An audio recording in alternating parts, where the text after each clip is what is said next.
भारत है, इसके जो अज़ाइम हमें देखने में आ रहे थे, इसका सीपैक से क्या ताल्लुक था, इसका गिलगित बल्तिस्तान के साथ क्या ताल्लुक था, इसका शराय कराकरम के साथ क्या ताल्लुक था, और फिर ये कि इस सारे मामले में पाकिस्तान की स्ट्रेटजी क्या होनी चाहिए। तो हालिया जो कशीदगी हुई है भारत और चाइना के दरमियान, उसमें बहुत सारे सवाल पैदा होते हैं, और वो बहुत सारे सवालात बल्कि ज़्यादातर का ताल्लुक पाकिस्तान के साथ भी है। तो इसी वजह से आज हम बहुत तफसील के साथ इस मामले पर गुफ्तगू करेंगे। अगर आप लोगों को याद हो तो ढोकला में जो 2016 में हुआ और अब ये 2020 में दोबारा हुआ है, तो जो बॉर्डर सिचुएशन है वो चाइना के साथ भी भारत का वही रवैया है और वो डिस्प्यूटेड टेरिटरी है, और वहाँ India on end of aggression का मुजाहरा करता है। फ़र्क सिर्फ ये है कि जब पाकिस्तान के साथ वो एग्रेशन करता है लाइन ऑफ कंट्रोल पे, 2020 में मेरे ख्याल 900 वायलेशंस हुई हैं लाइन ऑफ कंट्रोल की, तो पाकिस्तान स्ट्रैटेजिक रिस्ट्रेंट का मुजाहरा करता है और रेसिप्रोकल फोर्स से जवाब देता है ताकि सूरत हाल एस्केलेट ना हो। नेपाल जैसा मुल्क तो समझिए बिल्कुल वो घुटने टेक देता है। अब के नेपाल ने भी थोड़ा सा रेजिस्ट किया है क्योंकि उनकी भी टेरिटरी का एक हिस्सा लेकर रोड की वहाँ पे कंस्ट्रक्शन हुई है। चाइनीज़ मिनिस्ट्री का फॉरेन मिनिस्ट्री का बड़ा कैटेगोरिकल स्टेटमेंट आया। चाइनीज़ फॉरेन मिनिस्ट्री ने कहा है कि जी हम अपनी टेरिटोरियल इंटेग्रिटी का दिफा कर रहे हैं, और ये बात भी गलत है कि वो इंडियन टेरिटरी पे हैं, वो अपनी टेरिटरी पे हैं जो उनकी टेरिटरी है, और उस पर इंडियन इंकर्जन थी जिसको उन्होंने पुश बैक दिया है। देखें, इस वक्त एनवायरनमेंट को समझने की ज़रूरत है। चाइना का जो भी रिस्पांस है वो ओवरऑल स्ट्रेटेजिक एनवायरनमेंट का एक हिस्सा है और उसकी एक ज़रूरत है। ओवरऑल एनवायरनमेंट क्या है इस वक्त? पोस्ट कोरोना एनवायरनमेंट में और अमेरिका के आने वाले इंतखाबात में एक खास माहौल बना है। अमेरिका प्रेसिडेंट ट्रंप इल्ज़ाम लगा रहे हैं चाइना के ऊपर कोरोना वायरस के स्प्रेड का या डिलिबरेट लीक का, फिर वो इनकी बढ़ती हुई इकोनॉमिक इन्फ्लुएंस को या मुआशरती जो असर रसूख है उसको रोकने के लिए both the countries are at war. तीसरी बात, अमेरिका खुद कोविड-19 को अपने मुल्क में हैंडल करने में बहुत बुरे तरीके से नाकाम हुआ है और 1,05,000 उनके आदमी मर चुके हैं।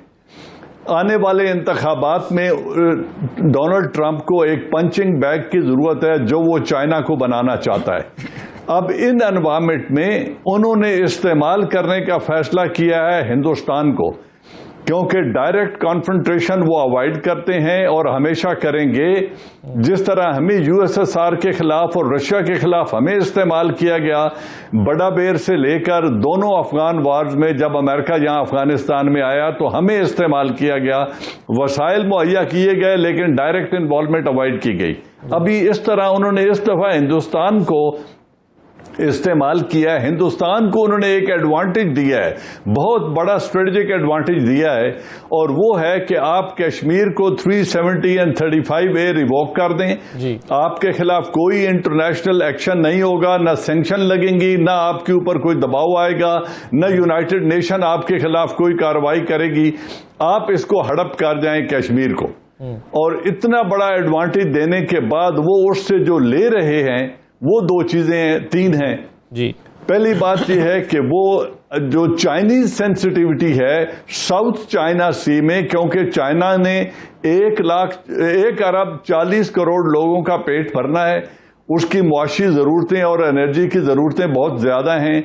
साउथ चाइना सी में उसकी मुश्किलात का इजाफा अमेरिका कर सकता है। जापान, ऑस्ट्रेलिया, इंडिया और अमेरिका का जो 4 मुल्की मुआहदा है उसके तहत हो सकता है। ताइवान में उनके लिए प्रॉब्लम क्रिएट हो सकते हैं, और साउथ चाइना सी और सी ऑफ जापान में उनकी मूवमेंट को इंटरप्ट किया जा सकता है। तो उसकी तमाम तर तिजारत को रोकने के इम्कानात हैं। लिहाजा चाइना चाहता है कि सीपैक एंड सिल्क रूट खुला रहे और ऑल्टरनेट रूट समुद्रों के पानी तक रसाई का शॉर्टेस्ट रूट उसको अवेलेबल हो। अब इस सारे को डिस्टर्ब करने के लिए वो हिंदुस्तान को इस्तेमाल करना चाहते हैं कि आप इनके खिलाफ लद्दाख रीजन में वहां पे कार्रवाई शुरू करें।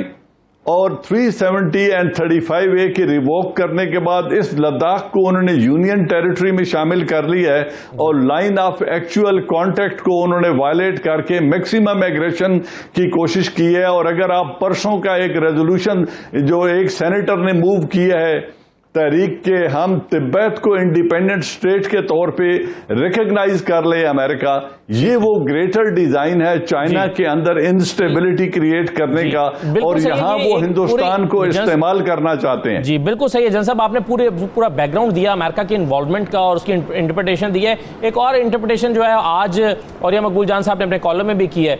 और ये साहब ये अगर अमेरिका ही इस पूरे प्लान के पीछे है तो अमेरिका फिर सालिसी की पेशकश लेकर क्यों आ गया कि आइए मैं आप दोनों के दरमियान में सालिसी कराता हूं, जिसको ना भारत ने कबूल किया ना चाइना ने कबूल किया और जाहिर है चाइना ने तो करना भी नहीं था। तो ये अब इंटेंशंस क्या है अमेरिका की इस नई ऑफर के पीछे?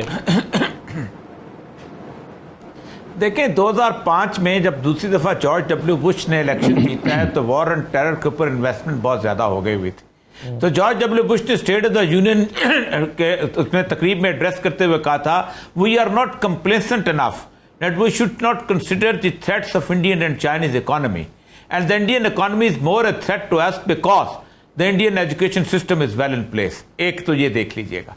दूसरा ये था कि जिस वक्त 2008 की मुकम्मल तौर पर तबाही और बर्बादी हुई है, $700 बिलियन मांगे हैं वॉल स्ट्रीट ने, तो रैंड कॉर्पोरेशन को एक रिपोर्ट बनाई गई थी और कहा गया था कि बताएं हमें क्या करें।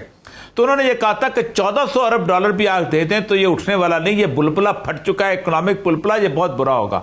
अमेरिका को अगर इकोनॉमी को स्टेबलाइज करना है तो दो बड़ी जंगें होनी चाहिए और वो दो बड़ी जंगें तीन बड़ी मईशतों के दरमियान होनी चाहिए जो पली हुई मईशतें हैं। और उन्होंने उन मईशतों के अंदर इंडिया को गिना था, चाइना को गिना था, रूस को गिना था और उसके साथ साथ उन्होंने कहा था कि इन तीनों के अंदर एक साइजेबल पॉपुलेशन मुसलमानों की है कि जिनको अगर उठा लिया जाए तो प्रॉक्सी वॉर शुरू हो सकती है और वो बड़ा मसला बना सकती है। लेकिन अफगानिस्तान की सिचुएशन ने इनको बिल्कुल बदल दिया।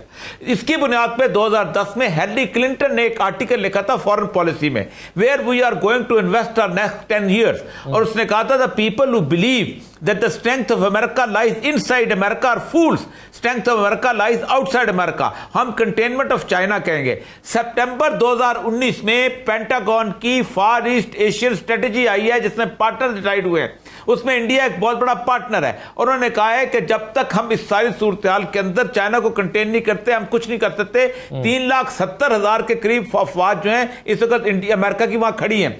अब उन्होंने इंडिया के अंदर आप अंदाजा करें 205 की स्ट्रेटेजी बनी है। उसके बाद उन्होंने पूरे कॉर्पोरेट पैसे से नरेंद्र मोदी को जिताया है, पूरा हिंदुत्व का वो तस्वर उभारा है और उस हिंदुत्व के तस्वर के अंदर उन्होंने उनको इस करके बना दिया है कि अब हमने लड़ना है।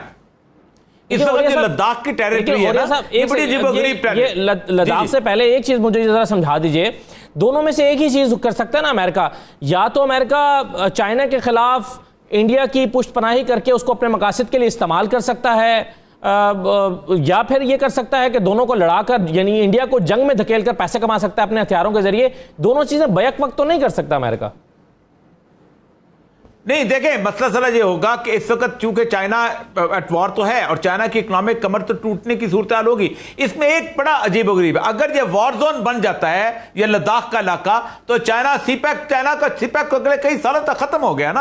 आप बेशक सुलह करवा लें, कुछ करा लें, तोपे खड़ी रहेंगी, ये खड़ा होगा। देखिए मैं सीपैक के तो मैं लद्दाख की टेरिटरी बताऊं आपको, 1842 के अंदर रंजीत सिंह जो था उसने यहां पर एंटर हुआ था और चांग का शेख से बाप होता था, उसने उस वक्त उनको पीछे भगा दिया था और वादी लेह पे कब्जा कर लिया था। फिर उसके बाद हुआ जाता है जब अंग्रेज आए तो अंग्रेजों के जमाने में ये पूरा इलाका जो था इंसर्जेंसी चल रही थी, वो इज्जत बेग जो था वो उसने मूवमेंट चलाई हुई थी, मुसलमानों ने लैदा हो गए हुए थे, तो उन्होंने जॉनसन लाइन बना दी थी 1945 तक ये रही ऐसी चीज और चाइना को नहीं पता था, जाहिर बात है वहां इंसर्जेंसी चल रही।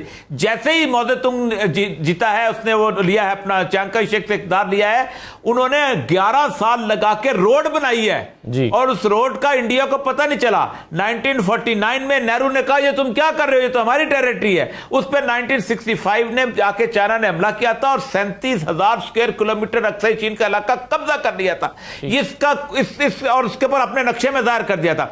चाइना का अपना नक्शा चल रहा है, ये वो इलाका है जो बेआबाद है, लेकिन इस इलाके में अगर जंग शुरू हो जाए तो तो आप सोचें कि पाकिस्तान का सी पैक जो है वो उसी तरह है जैसे कारगिल पे आप जाके बैठ गए थे और मसला बंद हो गया था।